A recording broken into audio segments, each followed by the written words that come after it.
Hello, everyone. Nolan West here.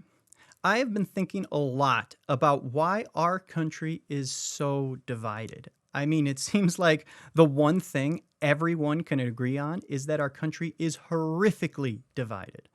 But the question is, how did we get here? That's what we should be thinking about. I mean, there's a plethora of reasons why and plenty of theories that you could go on for hours about.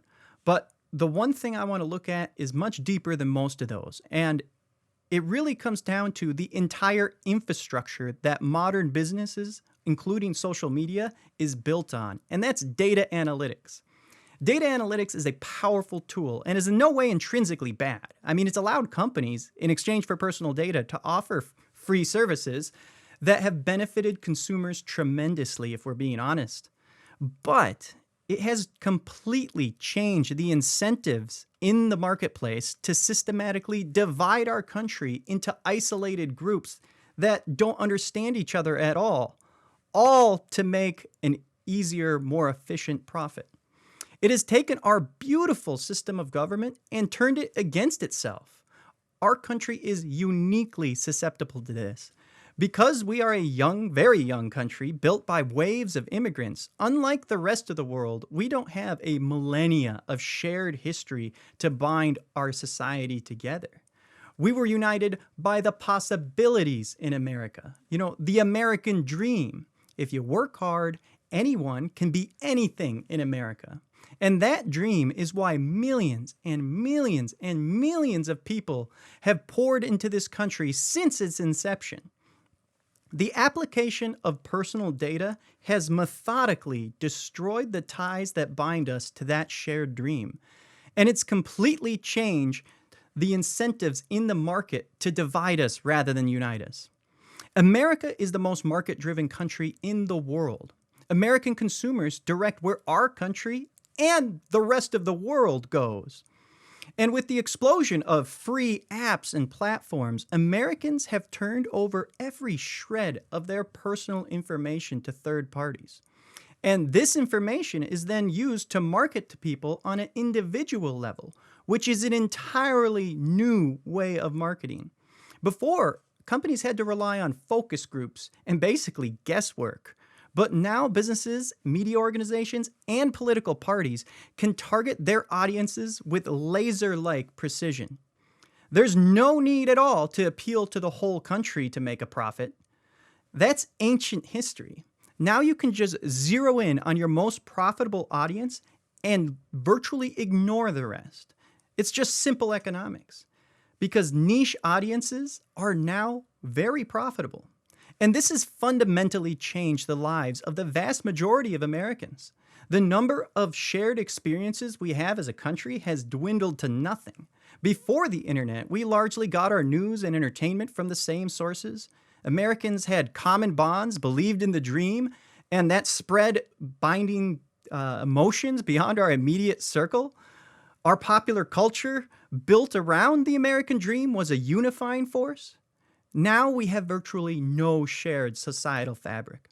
Each person can craft a world composed of experiences entirely catered to their specific wishes because of this new data analytics companies are using. Corporations are happy to oblige their customers, and they want it. They provide only the news their customer wants. They only show people on social media that their customers want to see. And they provide entertainment options catered to everyone's exact unique tastes. That sounds like utopia, doesn't it? I mean, everybody can get whatever they want whenever they want it. However, this has split our society into smaller and smaller groups. And as people carefully craft their lives to their tastes, they assume that this is the way things should be for everyone, and that they are in the majority. It's a common psychological phenomenon. And this is especially true when their catered world is crafted during their formative years, which is essentially the entire experience of our younger generations today. And now we're seeing the results of this laid bare in our political system. Prior to this fracturing of American society, Americans had some respect for those who disagreed with them. And they prioritized compromise, which is the foundation of our whole system of government.